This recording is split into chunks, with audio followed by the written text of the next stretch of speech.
Um, Hello, good evening, everyone. This is Theory 2 cohort of the Neutrino project.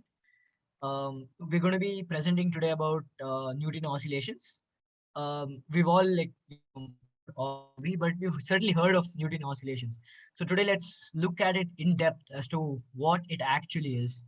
We shall start by, just going through what a neutrino is again, some of the maths that we need to understand what, the fundamentals of neutrino oscillations, and then we can get into neutrino oscillation and its implications. So to begin with, Aryan's going to start. Yes, Sagani, can you change slide?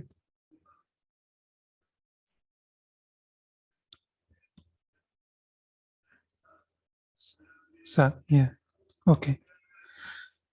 So we come with the what is neutrino? What is the characteristics of neutrino? So the matter in the universe is composed of little particles, which we refer to as a quarks and leptons. If we take an example of hydrogen atom, which is composed of proton, which is comprises of three quarks, and an electron, which belongs to the lepton family. So neutrinos are also one kind of neutrons, which are neutral in nature. So it is very difficult to detect the neutrinos because of the fact that neutrinos rarely interact with the other matters. So therefore, the characteristics of neutrinos are not well known for a long time. The trillions of neutrinos passes through our body every second. And then there are also different types of neutrinos, which are also called the flavors of neutrinos, like electron neutrinos, tau neutrinos, or muon neutrinos. And we also classify neutrinos in terms of mass, like neutrino 1, neutrino 2, and neutrino 3, which have mass 1, mass 2, and mass 3. Can you change the slide?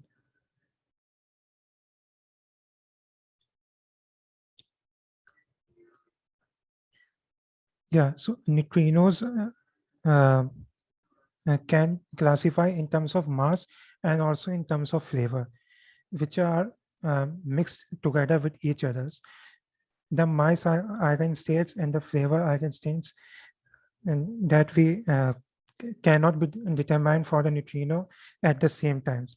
For example, we see in the diagram that electron neutrino is a mixing of the different states of masses of neutrino, like neutrino 1, neutrino 2, and that of neutrino 3, which we called as a term of neutrino mixing.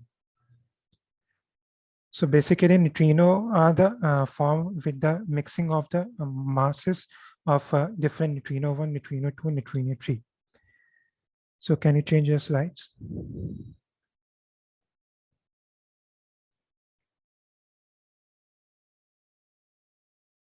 So we get that a neutrino has a property of particle also and wave also.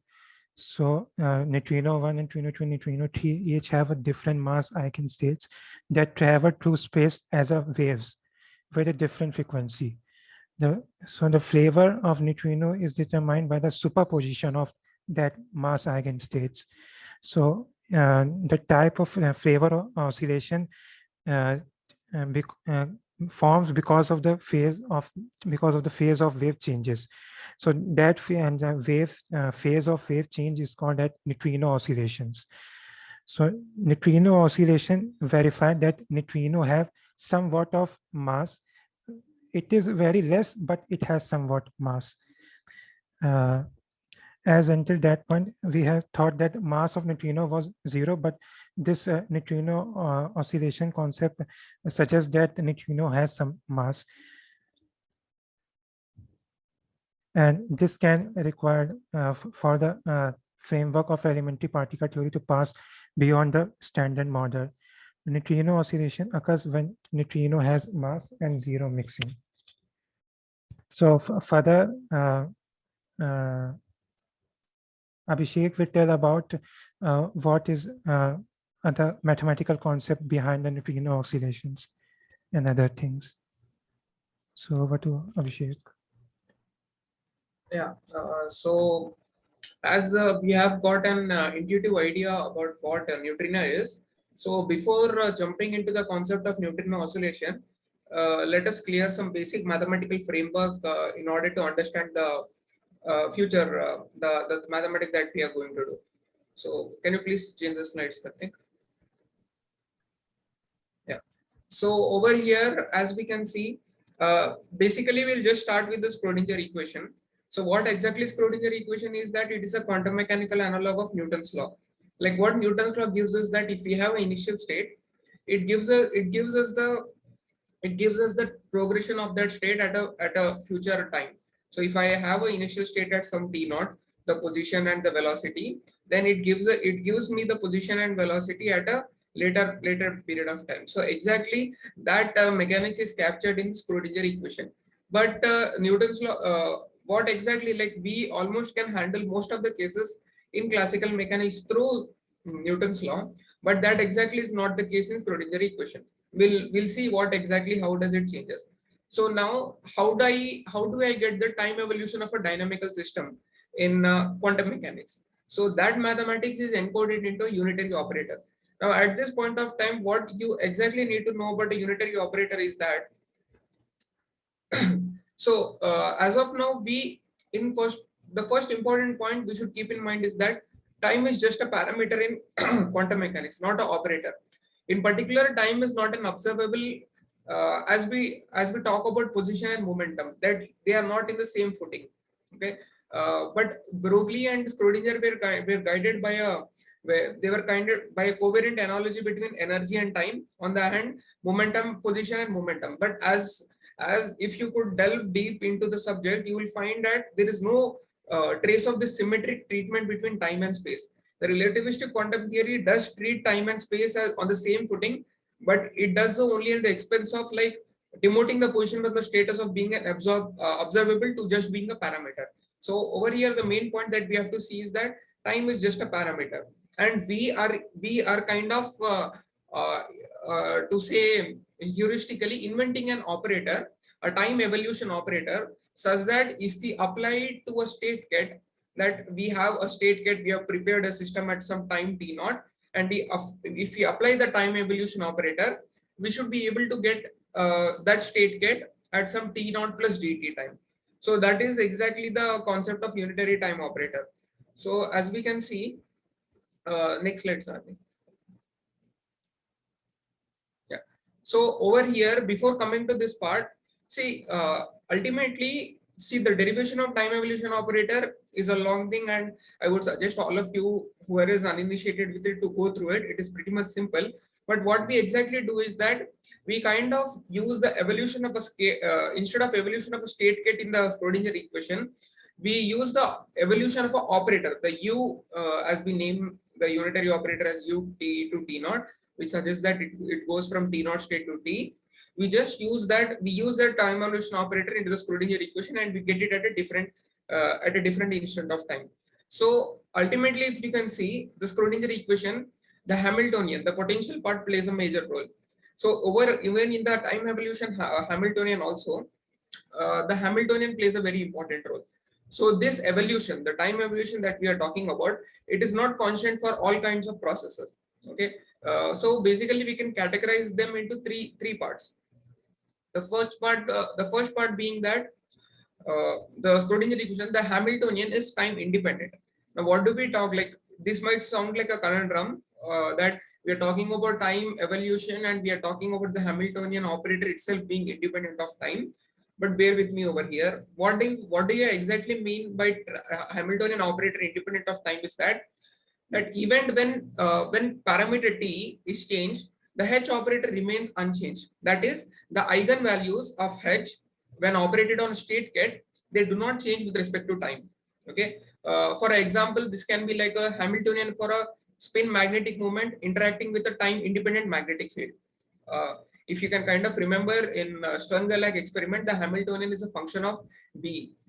So the Hamiltonian itself is depending on the magnetic field, and if the magnetic field is not changing its direction with respect to time, I can assume no, it is a Hamiltonian is independent of time. So that is one kind of a Hamiltonian unitary operator. So that is this case one.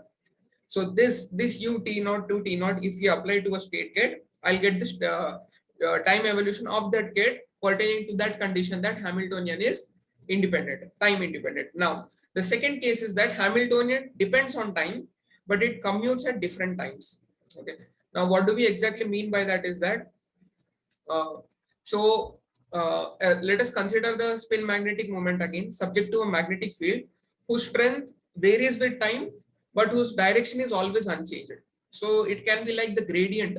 Suppose the magnetic field is in the z direction. The dou b by dou z is changing with respect to time. Okay, the strength is just varied, the gradient is just varying, but at different instants of time, the direction is not varying. So we can say that the Hamiltonian is commuting with itself at different instants of time. So to encapsulate this mechanism, we use this second case. So there is a proper standard derivation at how we get to this derivation, how we get at these expressions, but I'm giving you the final product. So this is what happens when the Hamiltonians at different time commute. But as we can say, see, the strength of the magnetic field is not only the parameter, but the Hamiltonian should commute at different instants of time. Sagnik, the next slide, please. Yeah. Now the third case is the most difficult case, and also the one that we would also use to a small extent. Okay. But this is the expression that you're seeing on the screen. It's known as the Dyson series, and this Dyson series almost appears everywhere in the QFT. Now, what does this encapsulate is that the H's at different times do not commute. Continuing with the same example, so the spin magnetic moment is like a goose. It just gives on giving the golden eggs. Okay, so that same example can explain the time independent part, can also explain the commuting part, and can also explain this part. So what we have to just do is that the magnetic field changes its direction at every instant. Suppose we can say that at t equal to t1 in the x direction, the magnetic field is at x direction, and at t equal to t2 it is in y direction. So as you can see, the Hamiltonian, it goes some constant into some s dot b, where here s is the spin operator and b is the magnetic field. So as you can see, at t equal to t1 it is in sx direction, and at t equal to t2 it is in sy direction, and sx and sy do not commute. So that is why the h of t1 and h of t2 do not commute either. So the formal solution is written in this way. Okay, the integral that you're seeing on the screen, which is known as Dyson, named after F.Z. Dyson, who developed a perturbation expansion of this form in quantum field theory. So in elementary applications, the only case one is of practical interest. That is one that we'll be using for two flavor oscillation, and also some part of the second case also will be using. So now proceeding with now, as we have got an intuitive understanding of unitary operator, now let us apply this concept to solving a two oscillation model. The next slide, please. So yeah, this is known as a Rabi oscillation model for a neutrino oscillation. Like now, this is not the exact model for neutrino oscillation, but we'll come close. Next slide. Exact solutions of time-dependent state problems are rare to find. So as you can, why is it rare to find is that the problem with is that the Hamiltonian, when it is operating on a state ket, we get a defined energy eigenvalues. When the Hamiltonian itself is changing with time, there is no point of discussing about energy eigenvalues. So to get a formal solution, use time-dependent perturbation theory. But there are some rare potentials for which we can find the exact solutions. So that rare potential will also come as in handy in discussing about neutrino oscillations. Yeah, the next slide, please. See, as you can see, this expression, on the right hand side corner, this expression is actually this is like the condensed form of the time perturbation theory, whatever you're seeing over here. So this C1 dot, C2 dot, whatever you're seeing on the left side column, it just gives us the time derivative of the amplitude of a state 1, and 2 gives us the state 2 and C3 and so on. And this C1, C2 on the right hand side, it just gives us the initial states, the initial amplitudes, like at t equal to 0, what is the amplitude that it was in state 2. So suppose we can take an example that let us take a two-level system problem, and in the two-level system problem, the question is that what is the transition probability that a particle will jump from 1 to 2. So if this is the question, I'll provide my initial states is that the particle at t equal to 0 is in state 1. Now, as you can see, based on the two-level system, the potential, like the potential can be a complex potential, it can be a sinusoidal potential of stuff, and based on that potential, you insert this into this huge square matrix, and you solve that and you get this answer. But remember that this is not the exact, this is not the complete solution. The time perturbation cannot be handled so easily. But for this two-state problem, we can kind of do it very easily. So in fact, there are actually 4 Nobel Prizes attributed to this model. Some are the different case of manipulation of this model. One of that is known as the Rabi oscillation. Next slide. So exactly what we can see over here is that when we solve that, we get a complex equation. We get a complex equation for the probability amplitude of C1 and C2. As you can see, the transition between 1 and 2 and 2 to 1 is a sinusoidal branch. Okay, so this is actually this kind of, it gives us the idea of a laser. As we have seen in laser, we have an absorption and emission mechanism. So that also can be explained through this Rabi oscillation model itself. So what exactly we see here is that the transition state between the absorption and the emission. So at t equal to 0, we see that the absorption is at a low point, and the C1, as the time progresses over time, it kind of decays, and at pi h by 2 pi, the emission cycle takes place. The amplitude of the emission cycle is at the peak. Then it goes on vice versa as the time progresses, and they oscillate back and forth. This gives us a crude idea of Hamiltonian interacting with matter, but albeit it is much more complicated. As we can see, the unitary operator, the second case, when you operate the unitary operator that we have talked about in the second case, that can be used to explain this model. Again, this is a very heuristic view what we are talking about, but if we want to have a much more broader picture of it, I suggest that you visit Sakurai, and the mathematics is much more clearer in that. And in our term paper also, we have kind of highlighted that how this mechanism exactly takes place. So I would hand over to the next person to discuss about the Dirac representation, the mathematical formulation part. Thank you. So the Dirac equation, we move from quantum mechanics to relativistic quantum mechanics, that is the quantum field theory.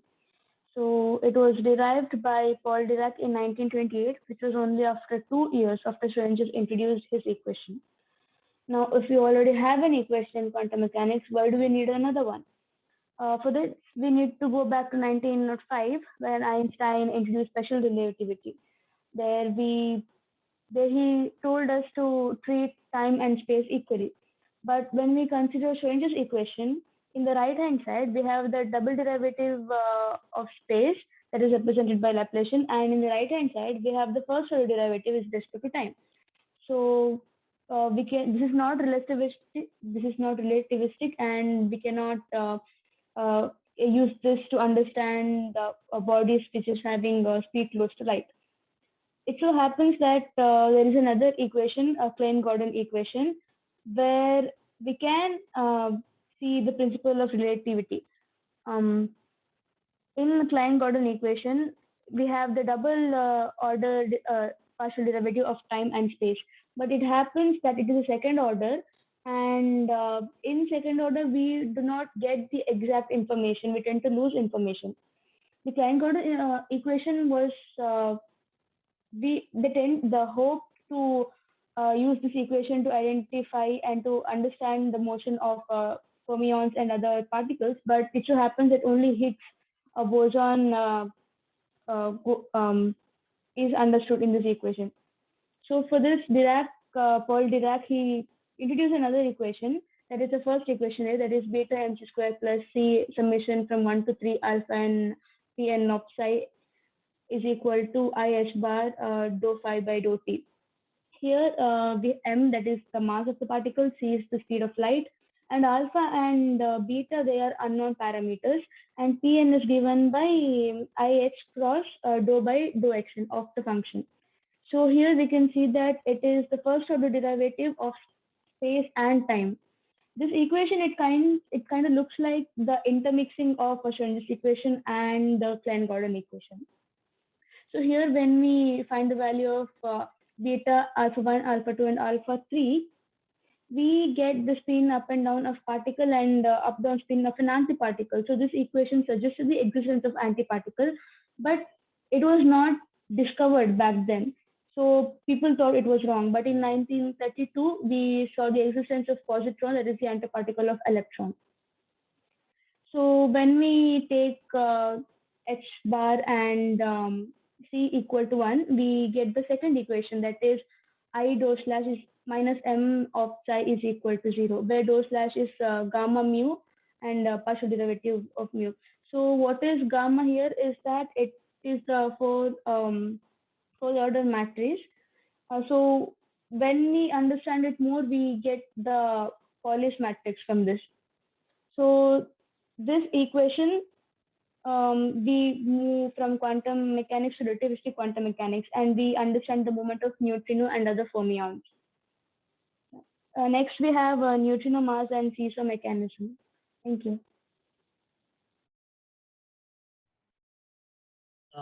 Hello. I'm going to be talking about neutrino mass and seesaw mechanism. So we're going to see why neutrino mass is one of the main reasons. It is basically the basis of neutrino oscillations. So in order to understand how it happens, we need to know how neutrino gets its mass in the first place. Because the standard model does not exactly predict the mass of the neutrino. A neutrino is very light. If we could compare the leptons to the quarks in all fermions, the top and down quark are of similar orders of magnitude in terms of mass, and same thing for all the three generations: the charm and the strange, and the top and the bottom. But neutrino, an electron neutrino, is about 500 times lighter than an actual electron. So this is an anomaly not explained by the standard model. So we can also, I think there's one slide missing. If you go to the previous representation, previous back. Dude, you're going next. I said back. Okay.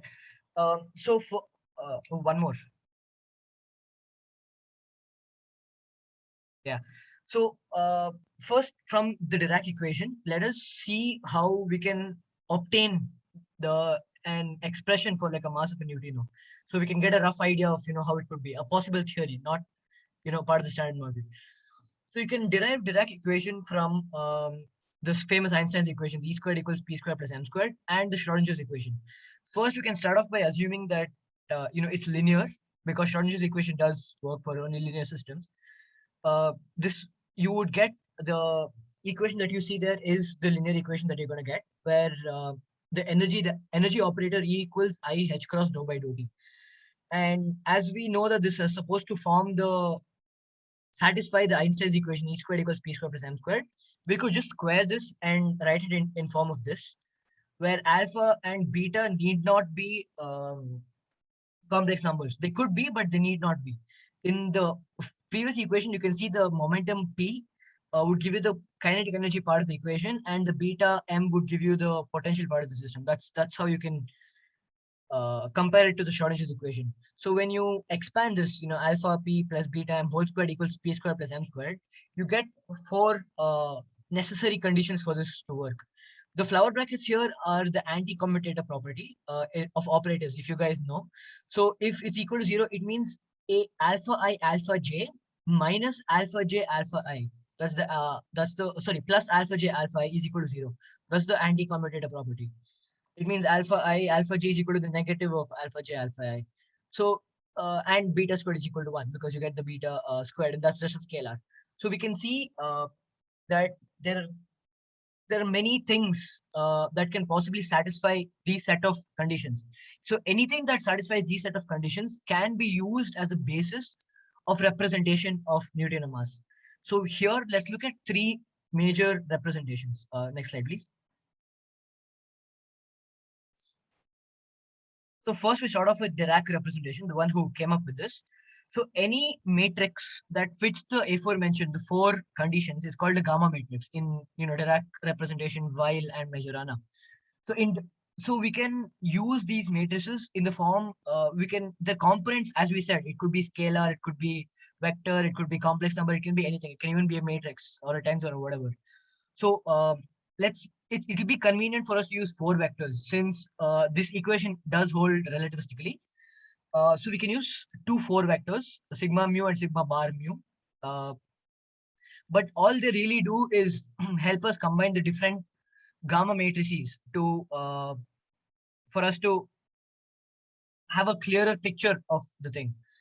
So the beta is alpha par 0, is gamma par 0.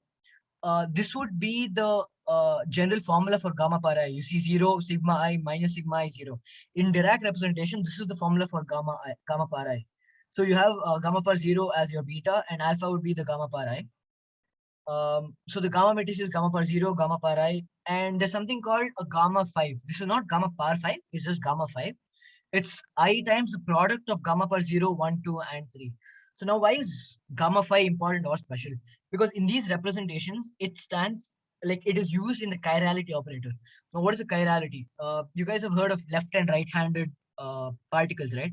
So with respect to its momentum vector, if a particle is spinning clockwise, you can use it using the right-hand thumb rule. So if you have the direction at which, if the thumb is the direction of the momentum vector, your right hand, you can see that it curls in that manner. So that would be a right-handed neutrino. And if it's in the other left-handed way, it would be, if it is anti-clockwise, it would be a left-handed neutrino.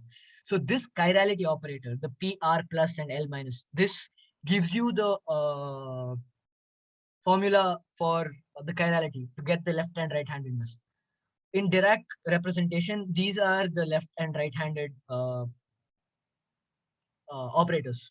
Half I00I would be left-handed, whereas half I would be right-handed.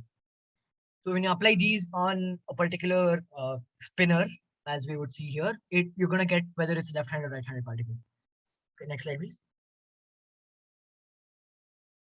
That's Weyl representation. Now, so that's Dirac representation, poly-Dirac representation. Now in Weyl representation, the alpha and beta is taken to be slightly different. So we follow the same steps. You would take gamma par 0 as beta, it would be 0, I 0, and then gamma par I would be this general formula. So gamma par 5 would be this when you multiply gamma 0, 1, 2, 3. So correspondingly, the chirality operator would come out to be this way. We'll get to why chirality operator is very important in just a second.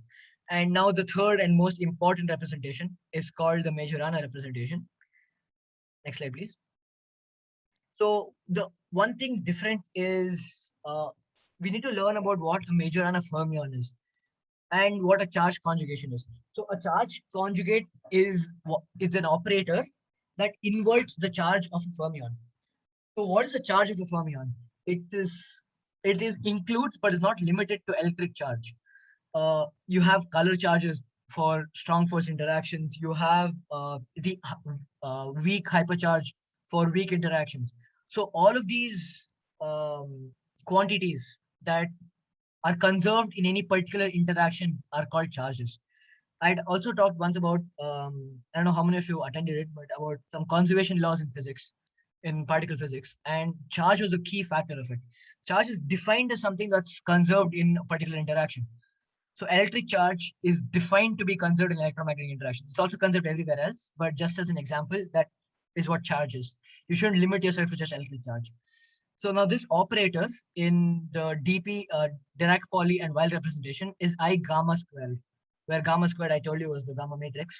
And basically what charge conjugation does is it inverts the charge, meaning it inverts all the characteristics of a particle that makes it matter, meaning its mass would remain the same, but its other stuff like the color charge and the weak hypercharge and the charmness, strangeness, all the flavor quantum numbers will get inverted. So what this does is it basically inverts the particle. A matter particle will become an antimatter particle. But in Majorana situation, the charge conjugation is the identity matrix, meaning the antimatter particle has to be the same as a particle. So it has to be neutral across all charges. When it satisfies this condition, it's called a Majorana fermion because this is the Majorana condition. Okay, next slide, please. So now if we start off with the Weyl basis, we could do either Dirac or Weyl, but since we just did Weyl, let's just resume with Weyl.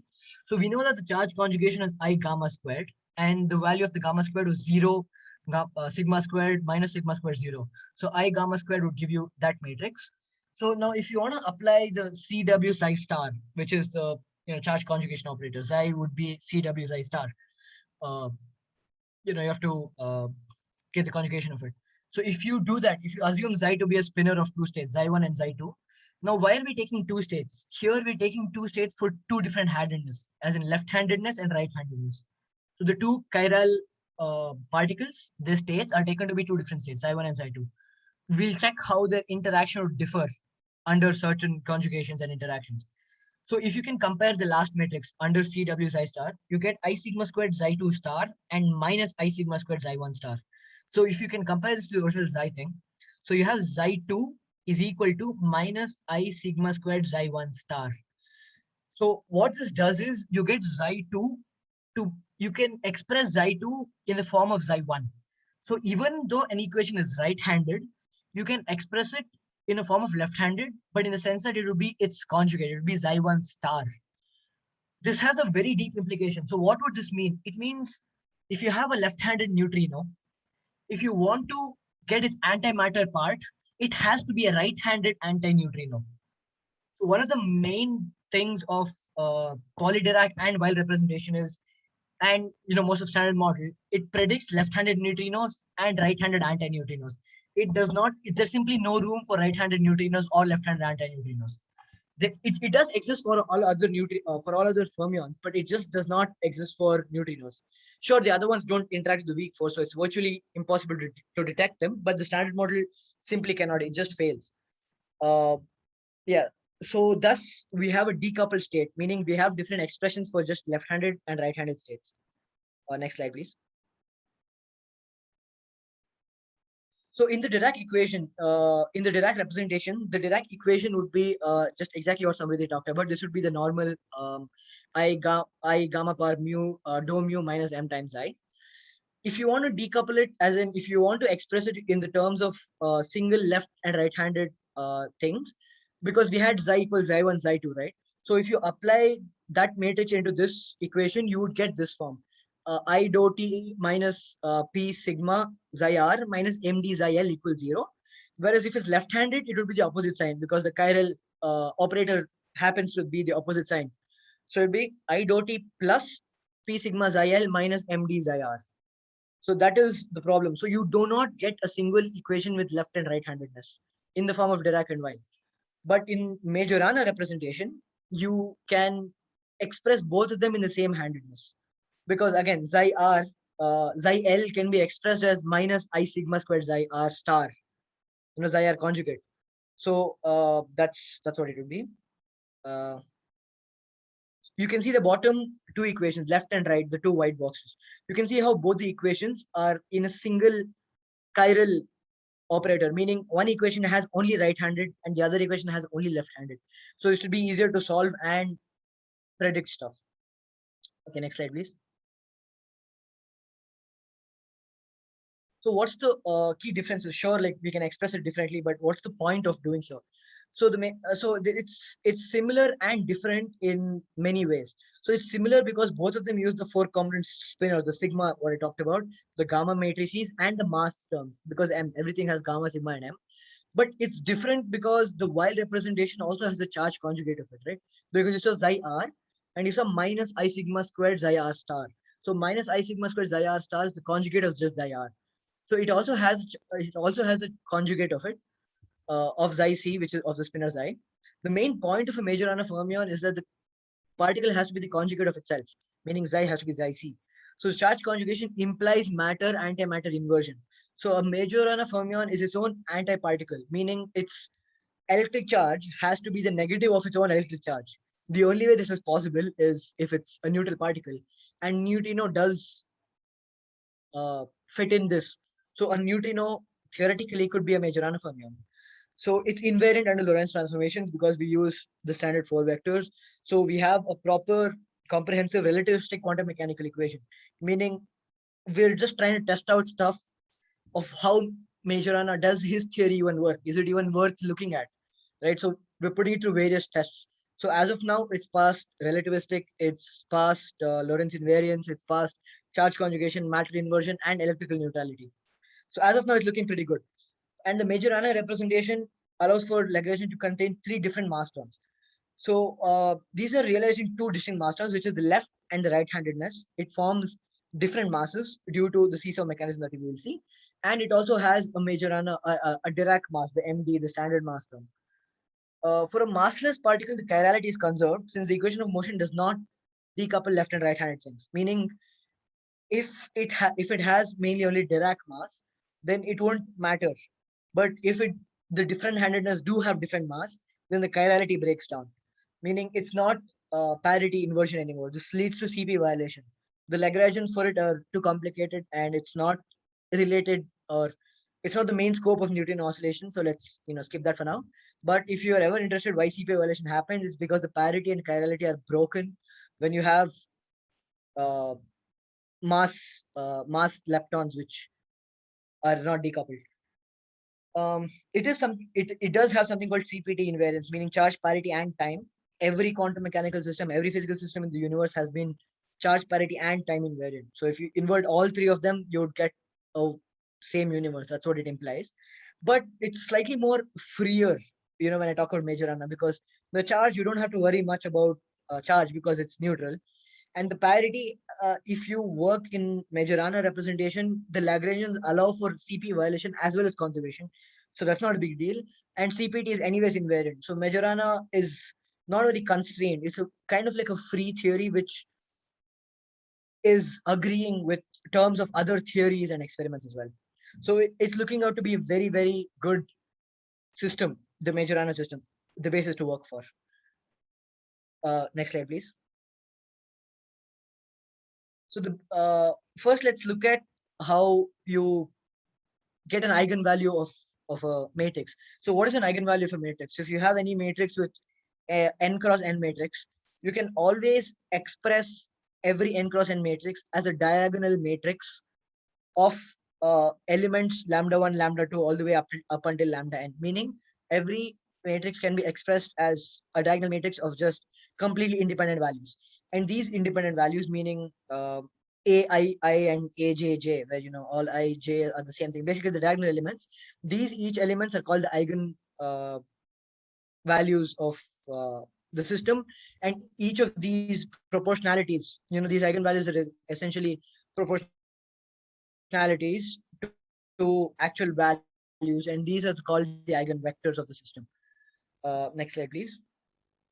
So for the seesaw mechanism, so why did we even talk about Majorana? Cool, he explains some stuff better, but so what? So the entire idea is for something called the seesaw mechanism. So what is the seesaw mechanism? The idea of a seesaw mechanism is you're going to express one mass in terms of another one. So you can see how if one increases, the other will have to decrease. So first we're going to, there are many different types of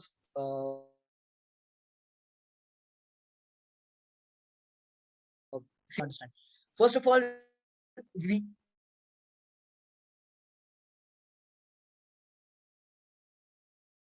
predict anything, and if the mass was indeed like a Dirac mass, as in a mass obtained from Fermi-Dirac statistics, it would have to be in same order of magnitude as its charged counterparts, meaning the other leptons like electron, muon, and tau. But neutrinos are far lighter, so we can't use the same Dirac mass. We need a new system. We need a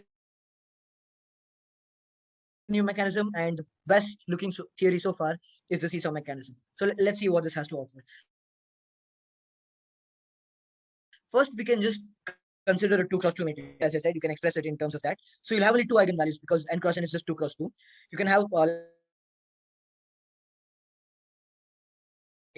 b plus or minus root over b squared plus 4m squared by 2.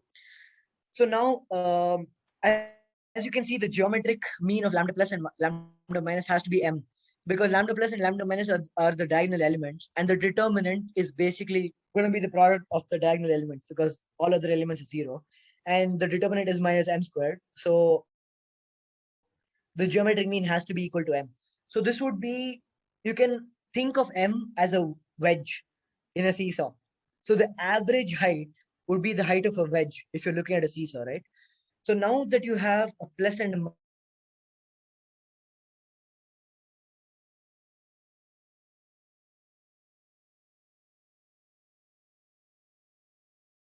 minus, if we have not, it will be, that will be the main contributor of the term. So then if we do have that, then lambda plus will be very high. It will be somewhat equal to B, because you'll have B plus B by 2, which is just going to be B. That would be the approximation you get if you do par half and the Taylor expansion. So now we can see how, since it's okay, go to the next slide, please. So if we use the previous matrix, and if we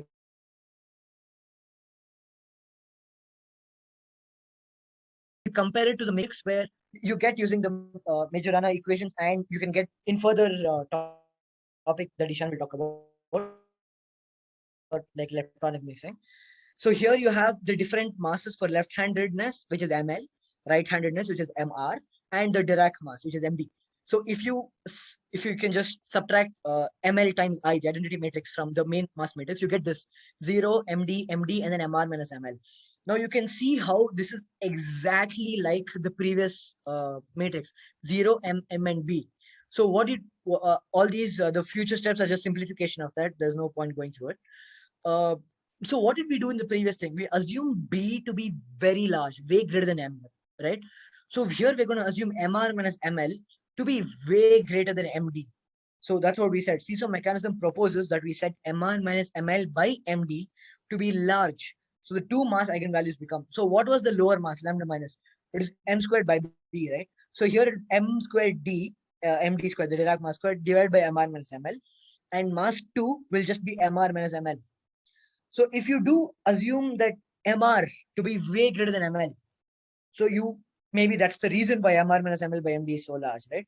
If that happens, then M2 is almost similar to MR, and M1 would be similar to MN. So we can see that if one of them is high, meaning if MR is high, then ML has to be very low. Or if B is high, then the MD has to be very low. In either cases, the two eigenvalues, M1 and M2, one of them will be very light, which is M1, and M2 will be very heavy. So you can see how we can prove that there are just M1, which is ML, to be light, meaning the neutrinos that we have, the left-handed neutrinos, are light, and right-handed neutrinos that standard model does not even talk about are very heavy. It's just that we haven't detected them yet, but this mechanism proposes that there is a very high possibility of existence of an other-handed neutrinos to have absurdly high masses. This has very, very deep implications that we can talk about later. But the main part of this is we can see how M1, meaning the left-handed neutrinos, have very light masses, and the Majorana representation, the decoupling equations, and the seesaw mechanism can give us a clear idea of how or why this can even happen. So why even talk about neutrino masses? We can talk about something called leptonic mixing, which is the basics for neutrino oscillations, which Ishan is going to talk about now. Salman, next slide, please. Okay, am I audible? Yeah. Okay, so I'm going to be talking about neutrino flavors, mass eigenstates, and leptonic mixing. So by now we all know that there are three flavors of neutrinos: electron neutrino, muon neutrino, tau neutrino, and these are represented as nu e, nu mu, and nu tau. And these three different flavors of neutrinos correspond to the different kinds of decay processes, and these have different properties. Now, theoretically, we can find out which flavor of neutrino is being produced in a decay process by using the conservation of lepton flavor number. Here I have given an example of beta minus decay, in which a neutrino decays into a proton, an electron, and an electron antineutrino. So initially, the electron lepton number of neutrino is 0, and finally that of a proton is also 0, and that of an electron is +1. So the neutrino that is being produced must have an electron lepton number of -1. Therefore, the neutrino must be an electron antineutrino. Next slide, please. Okay, so just as we can differentiate between neutrinos on the basis of their flavor eigenstates, we can also differentiate between neutrinos on the basis of their mass eigenstates. So these are represented as nu1, nu2, and nu3, and these are eigenstates of the Hamiltonian describing a free neutrino. The first image over here shows the eigenvalue problem corresponding to this. nu I are the mass eigenstates, and EI is the energy eigenvalues. Now, the energy eigenvalues and mass eigenvalues are related to each other by the equation shown in the second image.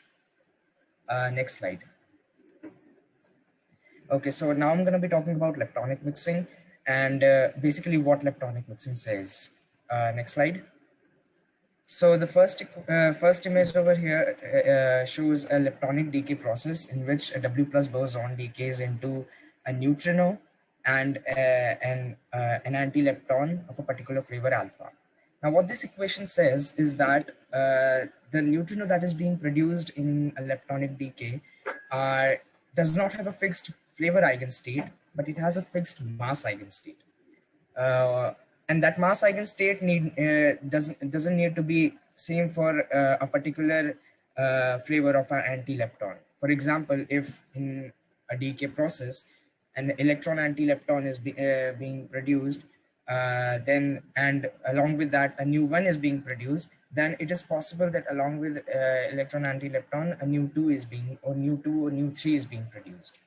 Now, what leptonic mixing says is that the flavor eigenstates are the superposition of a linear combination of these mass eigenstates. That's shown by this second image, the equation shown in the second image over here. And these U alpha I are the different coefficients corresponding to different flavors and different mass eigenstates. Next slide, please. Coefficients shown in the last equation can be represented in a matrix form. This U matrix has its entries, all the entries in this U matrix are the coefficients of all the flavor eigenstates and mass eigenstates. And this U matrix is called the leptonic mixing matrix or the PMNS matrix. And quantum mechanics requires U to be Hermitian in nature, which is the Hermitian adjoint of U must be equal to its inverse. Next slide.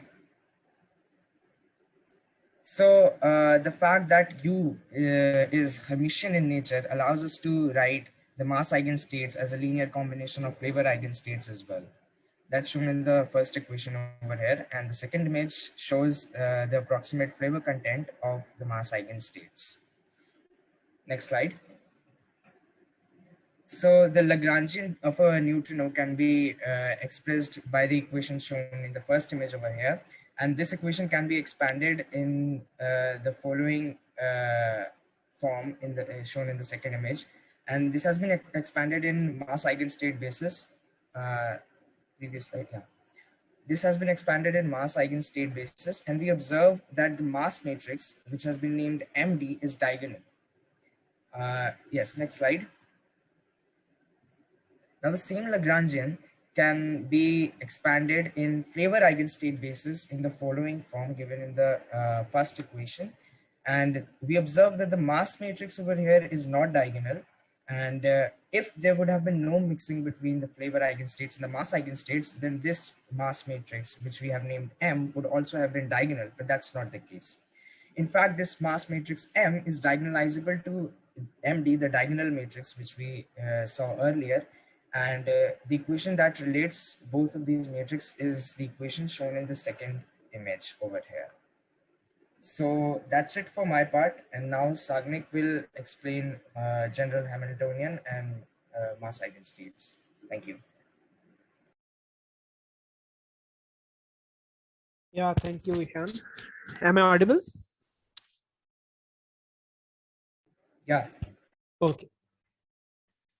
So in this part, general Hamiltonian and mass eigenstate, we will just establish a relationship between the mass eigenstates and flavor eigenstates with the help of a unitary matrix U. So, okay. So we know from basic QM that we can represent a state by the linear combination of two states, alpha and beta, with putting a normalization condition, a normalization constant. So the normalization constant which I am talking about is the C alpha and C beta, the normalization constants. So here I'm going to define the general two components Schrodinger equation with finite H0 and Hi, which is H0 is the mass term and HI is the interaction Hamiltonian, and this can be represented as shown in the picture. And we can write the sum of Hamiltonians as a sum of matrices containing the average mass and the transition mass, where you can see that this term mu alpha beta here, mu alpha beta bar is the average mass term, and the term containing the delta part is the transition term. And the average mass term defines the absolute mass scales, and the transition term is responsible for the oscillation. We will see it later on. Okay. Now the solution. The solution for the C alpha and C beta can be written like that, and where D alpha and D beta are some constants, and again then D alpha and D beta can be solved, and we can write in this fashion, with this in this fashion. And normalizing this, we will get a transition matrix corresponding to the transition terms. And the transition matrix is this matrix that minus cos 2 theta, sine 2 theta, sine 2 theta, cos 2 theta. This is the transition matrix. And finally, we will see that this will lead us to the final derivation of what we are going to derive here, the relation between the flavor states and mass states. And here the D alpha and D beta is the initial condition applied. Okay. So since we are dealing with 2x2 systems, we will take a unitary matrix, which is 2x2. This is defined here in the first picture.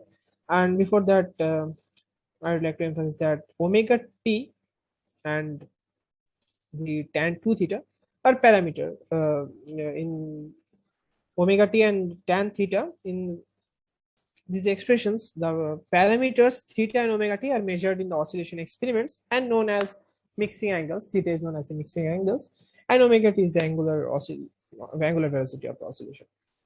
Okay. Now let us find the mass eigenstates of the system and establish the final relationship we are going to show. Okay. Now, if I have not included one equation here, the equation will be if we sandwich the transition matrix term. Let me show you. Okay, so this is the transition matrix term, and so if we sandwich this between U dagger and U, we will get this term minus 1 0 0 1. We will get this, right? And now, if in the previous equation, in this equation, if we apply the U dagger part, we will get this whole equation. And solving this, we will get this complete solution as shown in the third image. Okay, so therefore we can, from the previous expression, from the last expression, we can directly get to the wave function, and the wave function takes this form as shown in the image. And as you can see, the term associated with the e to the power minus I mu bar alpha beta plus omega tau t, we can name it the coefficient of this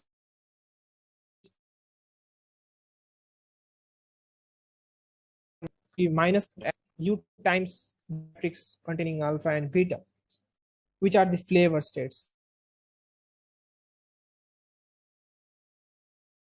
Nothing but the mass states. These are the mass states.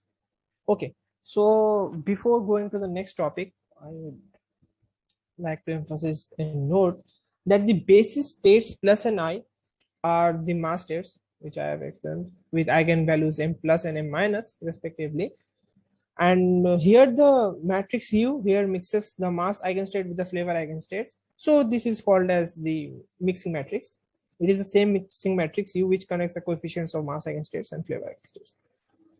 And here, for the sake of the derivation, for sake of convenience of the derivation, we have we have represented that the mass eigenstates are combination of flavor eigenstates, but this is not true. We can represent it mathematically. It is not incorrect, as U is a unitary matrix. We can do it, but in real sense, in real sense, we always represent the flavor eigenstates. We say the flavor eigenstates are in actual are combination of mass eigenstate, and we will see in the later section that this is true, and we will do that flavor eigenstates are combination of mass eigenstates. And we don't need any extra mathematical operation. As U is unitary, we can do it easily. Okay, so let's derive the oscillation probability of two flavor oscillation. So mass states of Hamiltonian, we can say that nu1 and nu2 are the mass states of Hamiltonian with eigen values m1 and m2, and energy eigenstate as represented in this equation. Okay. Oh, so when neutrinos do propagate in free space, they propagate as a superposition of mass eigenstate, which I am talking about. So we can establish easily the relationship between the flavor states and mass state with the help of the unitary matrix U in two-dimensional. That's why I have written U alpha 1, U alpha 2, U beta 1, and U beta 2. And the third image is showing the relationship between the flavor states as the mass states. Okay, so let us consider that a neutrino of flavor alpha at a space-time point x t 0, 0 is generated, and we are supposed to let the neutrino go along the x-axis, and a detector is there at some distance L away, and we are going to find the probability of getting some other flavor, which is beta. So we can write the Schrodinger time dependent equation with no potential as shown in the first figure, first image, sorry. And the solution is obviously a plane wave equation, which is showing in the second image. Okay, now consider that at some later space-time point xt, the flavor state alpha will be represented as shown in the first image, and inverting the matrix, we will get this. Okay, now I want to add a few points that we have changed the indices. Before we have alpha in the first image where we are representing nu alpha, and now for nu k, just inverting the matrix, we have summing over the index gamma. This is due to the fact that it should not vanish when we commute the two matrix, because if we write alpha in the place of gamma, u star alpha and u alpha will vanish, and there is no point of speaking about the time evolution, or that how we are going to get the flavor oscillation, or right. So there is no point of saying such things. So for the sake of mathematical modeling or framework, we can say that we have changed the indices to gamma, and using the two equations, we can write nu alpha as this showing in the third image. We can write this, and so the transition amplitude for detecting a flavor beta at some point x comma t, we can write as this, the bracket of mu beta and mu alpha. Okay, so the oscillation probability is obviously will be the mod square of the amplitude, and which will be the mod square of the commutation of the two matrices. And since on solving RHS, we will get the expression which is showing in the second image, where J and K are the two indices. So we have to sum over for these two indices. And since we are dealing with, which I have previously mentioned, since we are dealing with the two-dimensional case, we are taking the unitary matrix 2 cross 2 as this.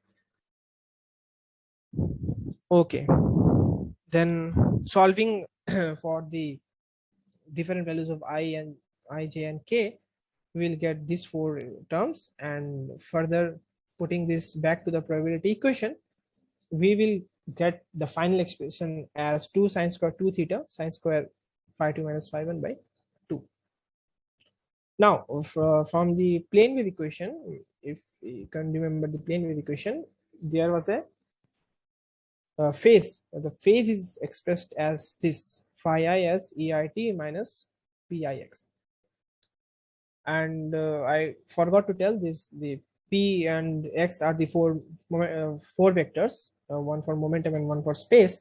So the phase difference can be expressed as this E2 minus E1 into T minus P2 minus P1 into X. So, okay. Now, as these are the four vectors, and in the relativistic limit, we can put T equals to X equals to L, where L is the conventional measure of the distance between the source and detector. And simplifying this, we will get phi 2 minus phi 1 as m1 square by 2 e1 minus m2 square by 2 e2 into L. Okay. And so putting these values in the probability expression, we will get final probability expression as this. And since I have written, since there is no energy difference would be there, so we can easily write that E1, E2, because the energies corresponding to the particular states would be same throughout the oscillation. So we can write E1 equals to E2 equals to E, and putting this, we will get the final probability expression as shown in the first image. And if we agree to measure L in the units of kilometer and E in units of GeV, and pay attention to all to the H cross and C, we will left with the expression shown in the last image. Now I would like to call Pratyush to explain the three flavor oscillation. Thank you.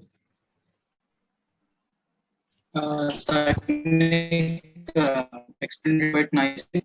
The three flavor will be just analogous to two flavor. Next flavor, next slide.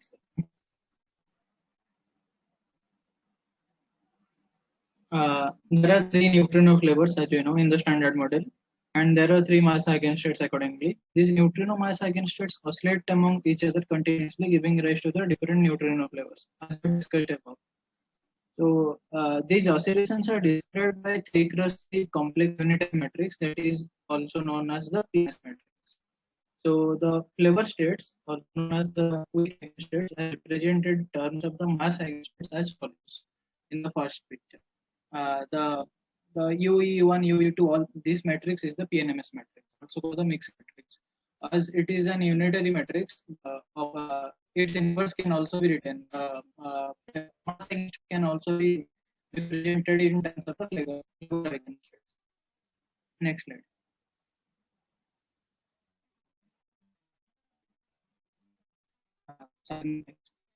So as the satisfy the unitary condition, we can write the U and U inverse U equal to identity matrix. From this relation, we get 9 equations that you can write for each of the elements. So next slide.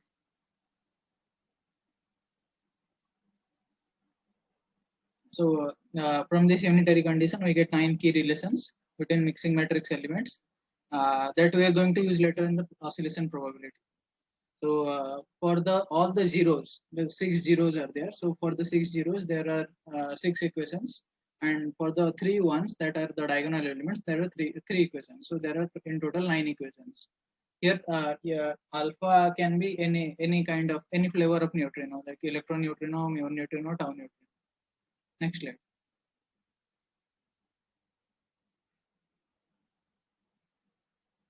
Sagnik, next slide. Yes. Sorry, previous.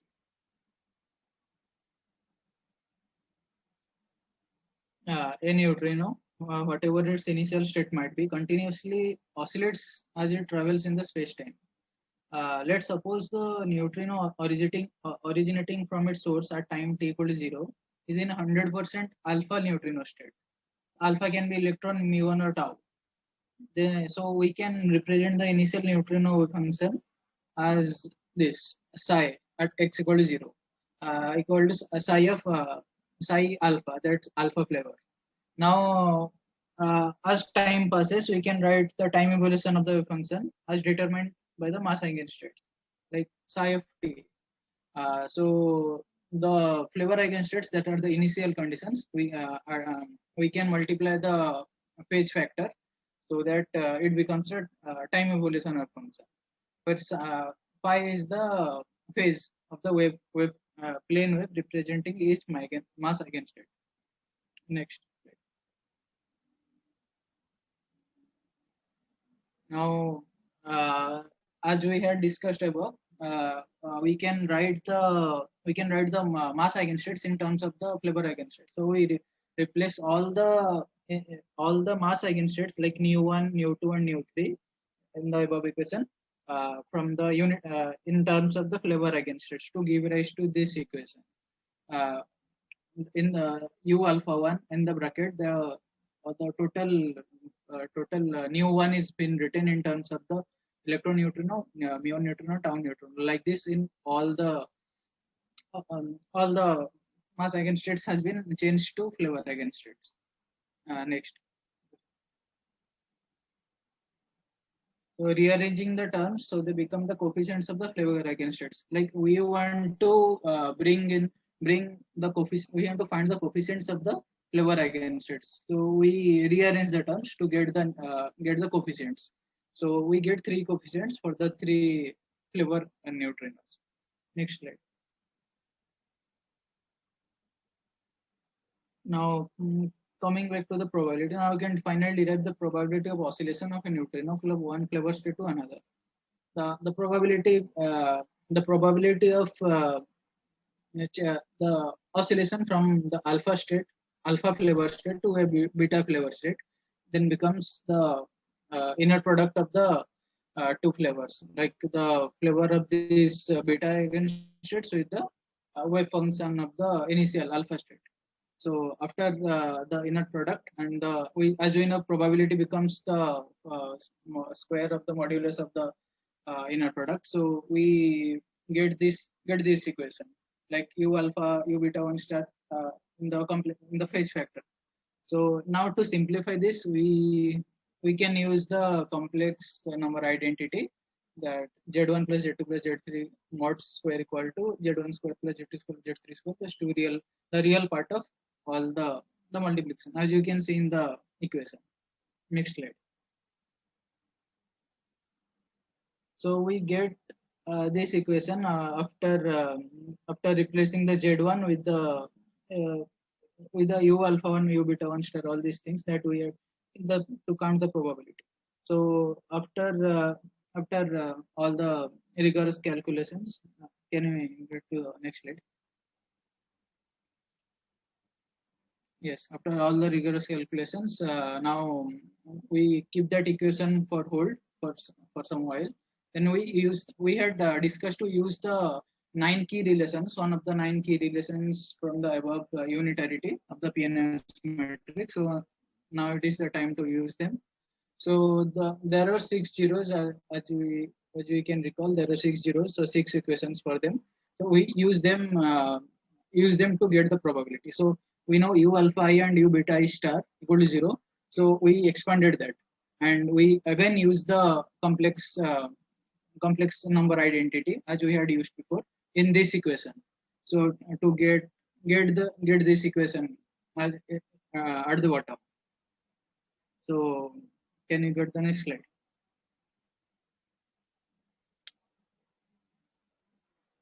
So finally, we write the phase in terms of the energy of neutrino and the detector distance.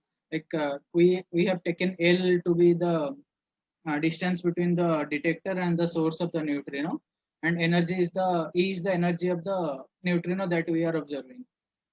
So we had established phi, the phase, as in terms of energy and length, and we replace the probability final probability expression in terms of the phi. Next slide. So for the in the probability expression there was phi I minus phi j. So we are dealing with the difference in the phase. So the difference in phase becomes the mass of the individual neutrino square. Then it's difference between the square of the individual mass. So del m square that we usually get. So after all this replacement, we get the final probability as at the bottom, the two real part into the unitary matrix elements and the phase factor in terms of this. Next. So sometimes it is useful to separate the probability formula into CP odd and CP even terms. So it's usually also written in terms of this, as we can see.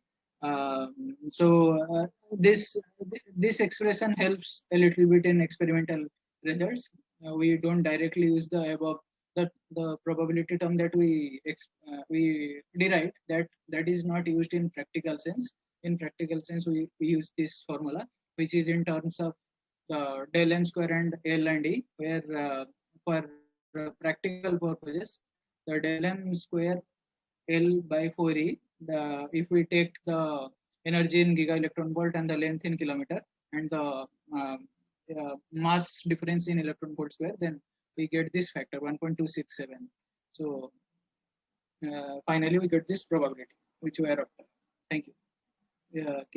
Now Aditya will conclude the whole presentation. Hey, it's me again. So what can we take away from whatever we've learned? So one of the open-ended, we can look at what possible solutions, what possible problems could have a solution based on whatever we've just learned.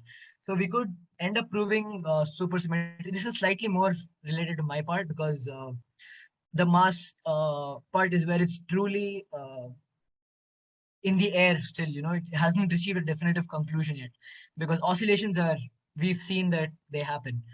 So what could it possibly answer? It could confirm supersymmetry, which is, it proposes super partners for every particle in the standard model, and the right-handed neutrinos could prove to be super partners of the left-handed neutrinos, and they could even be the candidates for dark matter particles, which is what another cohort will present. And again, it could, we've also not yet to confirm the existence of cosmic neutrino backgrounds that yesterday the theory one we spoke about. And a major important part is if we get to know the exact reason why this happens, it could give us the grand unified level theory of mass that we can need to help achieve this grand unified theory. Because the mass scales that we're talking about is extremely high, which is close to the birth of the Big Bang. And at this time is when the four forces we believe truly to be united. And if we know the mechanism by which the mass is different or why it can keep changing spontaneously, we have a mathematical expression of how it will change and what the probability it will change. But again, it answers how, it does not answer why. But if we do get an answer for that, it could also lead to us solving the matter antimatter imbalance. Why is there so much matter in the universe? The baryonic breakdown, since it concerns the weak interaction. Why are the neutrinos so abundant? Why is there normal matter and not antimatter? And where is there the right-handed particles? So there's a lot of questions still left to answer.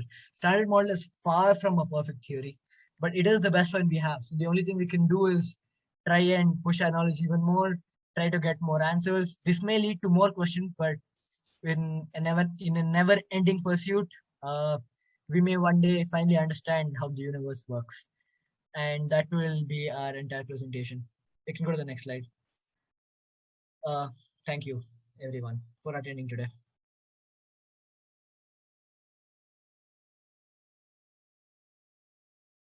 That's it. Anybody any questions?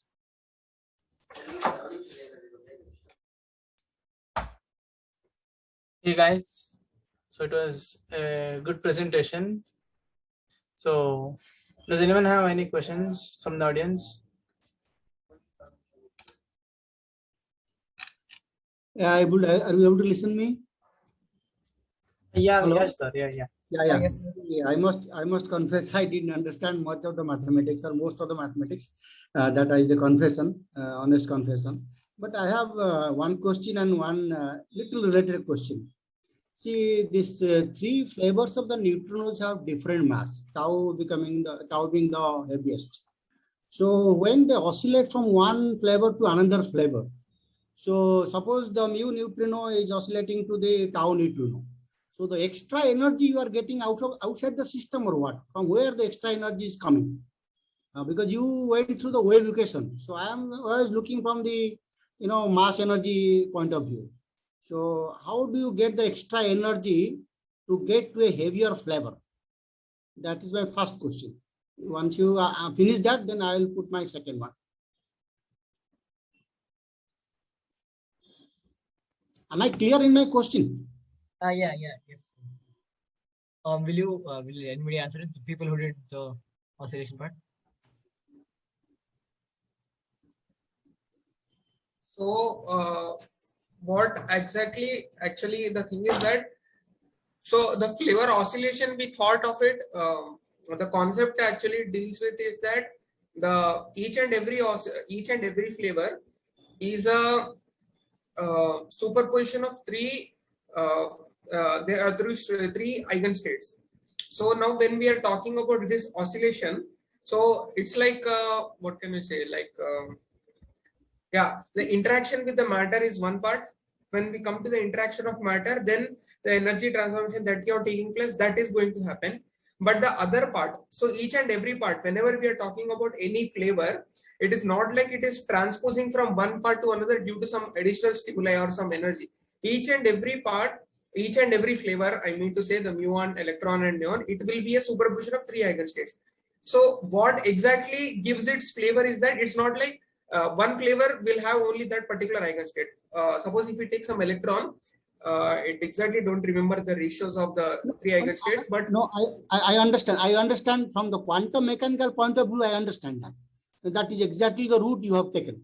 So the superposition route that exactly you have taken. So suppose if you see if the tau neutron is a heavier flavor, so the oscillation between mu neutrino and tau neutrino. So leave aside the superposition route. So how do you solve that energy gap? Okay. Yeah, If you I can understand, not answer, from I quantum think, mechanical point of view. yeah. I understand. You're talking about energy, right? Okay, so first of all, looking at it that way is a slight mistake because we dealt only with vacuums, okay, and we don't have any external perturbations. So you have to look at it only in a quantum mechanical sense, in the sense that the wave function will collapse upon different inspections. But if you want to talk about, say, like the basics of energy, if you want the conservation of energy, first of all, it's the energy that we have expressed in terms of mass is an inherent form of energy. So it doesn't exactly get transformed. You could think of it like, for example, it would slow down. Like a tau neutrino would be slightly slower than a muon neutrino to maintain, for example, a kinetic energy, if that's the way you want to visualize it, to be a constant. But all in all, the Hamiltonian, as in the total energy of the thing, it has to be time dependent. So it has inherent, what do you call, intrinsic changes. We don't know why this happens. This is another main reason as to why we don't know why oscillation even occurs in the first place. Sure, as you said, yeah, quantum mechanically it's all explained. It's just mass eigenstates, there's a wave function collapse, and we just happen to observe one of the flavors. But we don't know why exactly that it has to happen in this manner. We don't know why it needs mass eigenstates, different mass eigenstates to even exist in the form of flavors. We don't know why uh, it would change spontaneously. I mean, okay, we do know that, the probabilities, but as an energy intrinsically within the system, it is conserved. It does not get any external energy because what we dealt with is in vacuum. It will be more clear when you deal it, when you see the interaction with matter, but the math for that is very complicated. But the energy translation does happen as a whole. So when some of the things does get changed, but the large part of it does not. That's where the probability comes. And it would be like a transformation of energy because you don't see a single neutrino happening, like, just going through across. Basically, what I meant to say is you have to look at it in a statistical manner, and all in all, the energy of the entire system will be conserved as far as we know theoretically. And if it is not, we have no reason to explain why this happens. And By also, the way, the quarks, the flavors of the quarks, they have oscillations. I think they don't have oscillations. The Yes, quarks. they actually, in fact, they do. They see. So for neutrinos, what we did was something called a PMNS matrix, right? It's a 3x3 matrix with 3 flavors. So very similar thing is called a CMK, or I forgot the exact name, but it's also there. Yeah, it's the CMK. So there's something called a CMK matrix. So even the quark flavors do get changed, but the probability is very low compared to what we see in neutrinos and their mixing angles. So the mixing angles for quarks are very low. So CMK does exist. This is also another drawback of the standard model. This also does lead to CPU violation and its further inspections in quantum field theory. But yeah, this is for all fermions. What we have is not enough. We don't know why this happens. and adding to that, that is the 3 neutrino states that interact with charged lepton in weak interaction. Because of that, we get the neutrinos are at each different superposition of 3 propagating neutrino states of definite mass. Like the neutrons are emitted and absorbed in weak processes in flavor eigenstates, but travel as mass eigenstates. So what exactly happens is that each and every neutrino is in an inherent superposition of these 3 states. Like it does not need any external stimulus as and when it is traveling to kind of shift into some or the other state. At any given state, we can just decide the probability that it will be in some of the other flavor. But when it has some weak force couplings or some other interaction with matter, then we can kind of make much more exact predictions that what exact flavor it can be as it oscillates at a further time. Okay, thank you. The second question is, you indicated in your last one, last conclusion, in this tug of war of matter and antimatter in the universe, what is the role of this Majorana fermions? Any thought on that?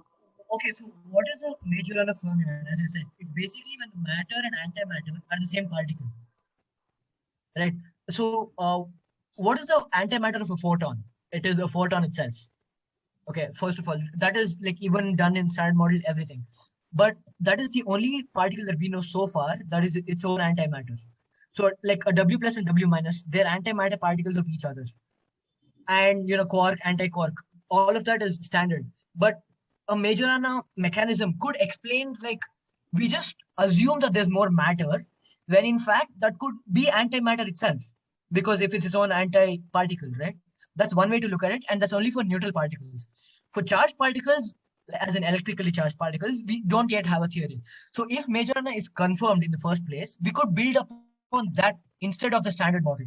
So building upon that could answer why more of this exists and less of that, or vice versa. The main idea is that a matter and an antimatter are the same particle. Like that would be a groundbreaking discovery if neutrinos proved to be that. I hope that kind of clarifies it. Yeah, but can you please again explain the number 4 conclusion? I didn't understand that got and all. The grand infinite theory. Can you please explain again the number 4 conclusion? Okay, so basically GUT level. Okay, I'll read the statement. GUT level mass conformation could help form GUT. Okay, so GUT level mass as in grand unified theory level mass. So what is the grand unified theory? It's when all the 4 forces are equal, right? You have one theory which contains all the 4 forces. Actually, I wanted to explain this in the thing itself, but I was running short of time. I'm sorry, but I'll explain it now that you asked. So grand unified theory basically states it is an attempt at a theory to mix or incorporate all the 4 fundamental forces in one equation. So far, we haven't been able to do that for gravity yet. So when is the last part that we know, last point in time that all 4 forces were united at the beginning of the universe, at Big Bang, right? So what do we know from the Big Bang, from the beginning of the universe? It had very high energy scales. Like that's the reason why we're not able to unite them, because the energy scale is absurdly high. So GUT level mass, if seesaw mechanism is proved, And if left-handed neutrinos are very light, then we need to have very heavy right-handed neutrinos. Now, if these very heavy right-handed neutrinos are in the mass, like the mass is in scale of whatever the Big Bang used to be, like at the beginning of the universe. If mass is high, energy is high, right? Equals mc squared. So if the mass is very high, then we can have very high energy neutrinos, which can date back to 1 second after the Big Bang. Now, if we prove this neutrinos exist, and if we do find a way to incorporate this in our quantum mechanical system, it could help us form the actual grand unification theory. Because the only two things missing from GUT are heavy energy and gravity. If we do get the right-handed neutrino mass to be very high and the energy to be very high, we are one step closer to forming the grand unified theory. And if the mass is very high, then you can finally get an equation for neutrino interacting with gravity. We don't have that yet because neutrinos are so light, we physically cannot observe it interact with gravity at all. So if it is very heavy, we have a better chance of incorporating gravity, mixing it with electroweak, because it's neutrinos are already confirmed to be interacting through electroweak. So we have electroweak, we have gravity, and we have also strong force in quantum mechanics. So if we have the high mass and energy, we could actually form one theory, one equation, which has all the four fundamental forces, proper relativistic quantum mechanics, everything incorporated. That equation could answer everything. So thank you very much. Thank you. Yeah, no problem. It's just another way to get closer to that. That's what I said. We have to keep looking. If we get this, it might pose different theories. Like people might build upon this in different manners. But the way that but there is a possibility that we would inch closer to the grand unified theory that Einstein was searching for.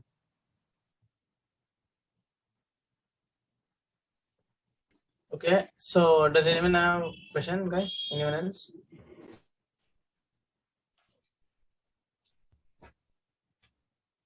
Okay, if there is no questions, Vikrant come and give you feedback. Vikrant? Hey, can you hear me? Yeah, bro, yeah, we can hear you. All right. Guys, that was a very good presentation. I appreciate all the hard work that you've put in. I realized that this was no simple topic to cover in a month or a few weeks from there. But you guys have done an amazing job, and I'm really super proud of all of you. I just had a few feedback points. First of all, a quick correction to what was told just now about grand unified theories. The grand unified theory does not incorporate gravity. All right. The grand unified theory is a theory to combine the electromagnetic strong and weak forces. It does not involve gravity. All right. And the mass scales of GUTs are below the actual Planck scale, the highest energies.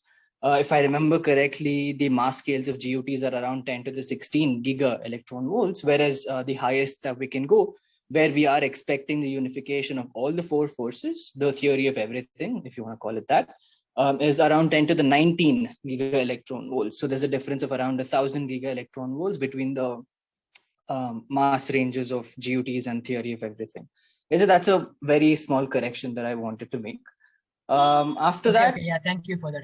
Yeah, that's fine. That's fine. It is quite confusing, when you look at it the first time, you feel that unified implies everything is unified, but yeah, that's not the case. But everything else you said was absolutely fine, right? How neutrino masses would help us figure out what everything is, and how Majorana mass terms would again contribute to understanding about the unification and everything, and so on and so forth. The presentation was really good. I am looking forward to reading your paper. I haven't seen it yet if you have submitted it, and if you haven't, then I will have a look at it, and we will have a look at it after you've submitted.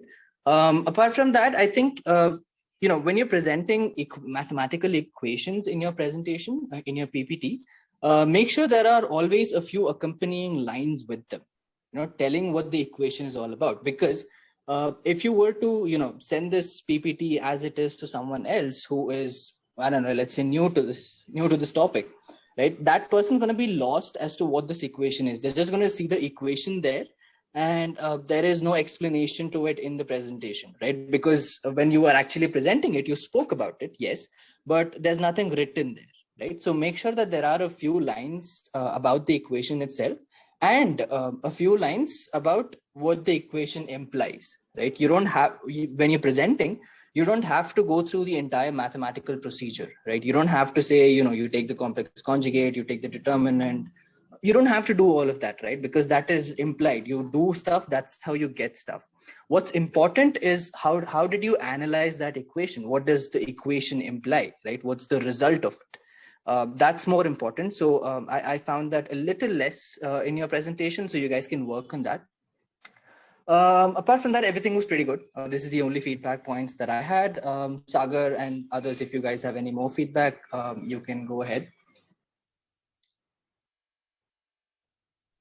And I would also like to ask the learning experiences and feedbacks and comments of all the participants of this group, of this project. What did you guys learn? How was it for you guys? And, where are you now compared to when you started this project, and how do you feel about it? I'd love to hear it from you guys.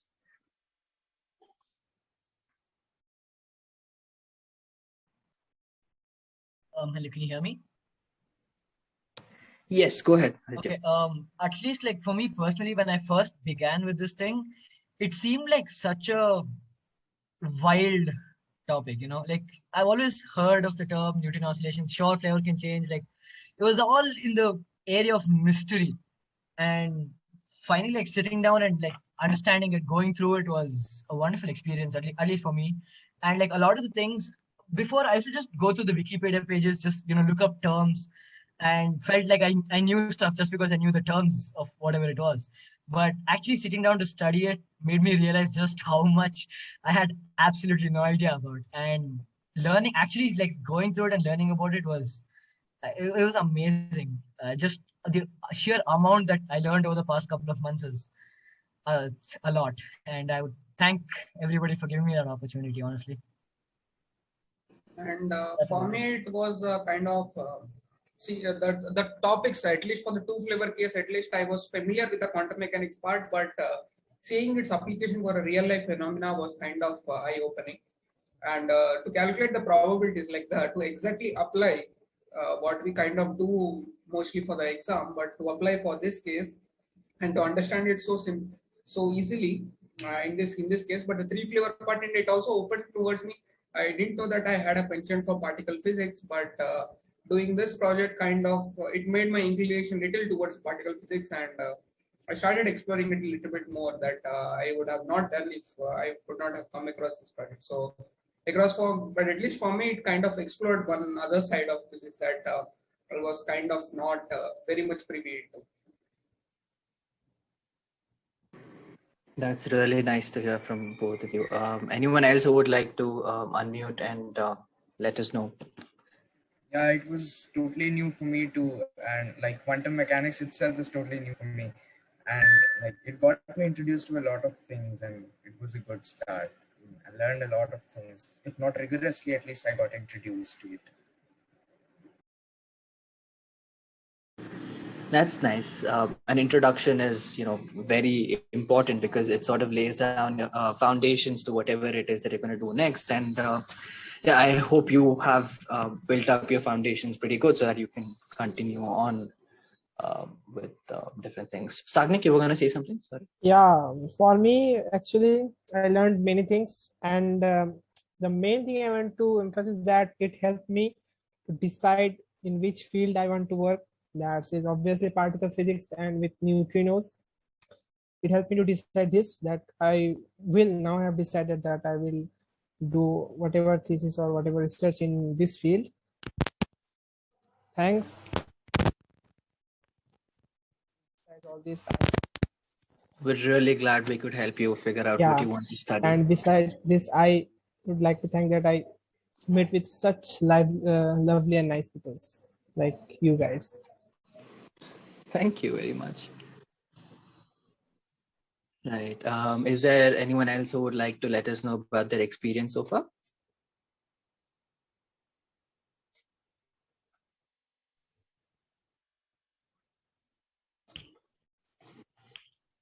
Yeah, being in the Aryan, go ahead. Yeah, I also learned a lot of things being in the first year of my undergraduate. This is something new for me, but every day that I have spent these couple of months is a learning day for me. And I learned lots of things about the quantum mechanics and particle physics, which I wanted to explore for many years. And now also I get to know about the new research area which is going on. So it's a lot of fun experience for me, and not a lot of new things I get to know. And I'm eager about my future years to just explore further about it. And thanks for getting me that opportunity. We're really happy to spark that interest in you, Aryan. Right. Is there anyone else who would like to speak? The others who haven't spoken during the presentation, or anyone else?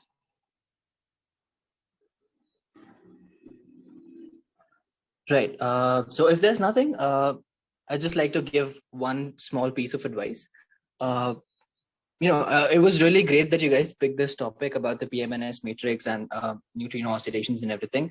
But there is no doubt that you would have realized that, it has a lot of background in quantum field theory. So I feel that it's about the right time for all of you to start studying basic quantum mechanics, special relativity, relativistic quantum mechanics, and quantum field theory, right?